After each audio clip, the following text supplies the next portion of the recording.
Salam. Online sınaq paketlərimizdəki sualların birini paylaşmışdıq. Sual belədir ki, hansı cümlədə və ya cümlələrdə xüsusiləşmiş tamamlıq olduğunu əminliklə söyləyə bilərik? Kim sualına tanış deyilsə, videonu saxlayaraq cavabını müəyyənləşdirsin. Daha sonra keçək bizim izaha və cavaba.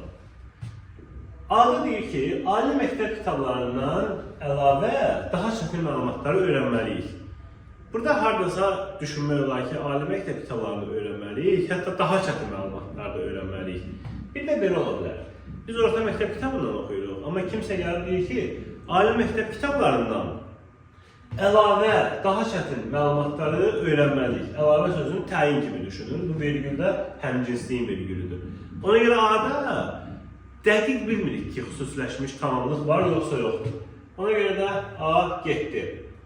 Ondan başqa kitab istəyən olubmu? Başqadan sonra vergül yoxdur.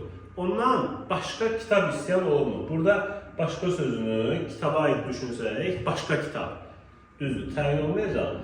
Amma tərkibin içindədir. Amma burada deyənlər ki, 100% xüsusiləşmiş tamamlıq var, B-də getdi. Sənin xoşbəxtliyindən savayı mən heç nə arzu etmirəm.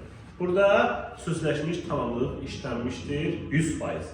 C-ni götürürük. Dünəndən qeyri-adi hərəkətlərlə diqqəti cəlb etməyə çalışır. Burada çıxışlı qallı zərf olsa da, yəni onunla əlaqəli deyil. Həm də ki, qeyri də heç qoşma deyil, qeyri-adi sifətdir. Yəni D, məncə heç kim üçün problem yaratmıyor. Burada 100% xüsusiləşmiş tamamlıq yoxdur. Bizə deyir ki, hansında xüsusiləşmiş tamamlıq olduğunu əminliklə söyləyə bilərik. Cavab çıxdı təkcə C, o da elə C variantındadır.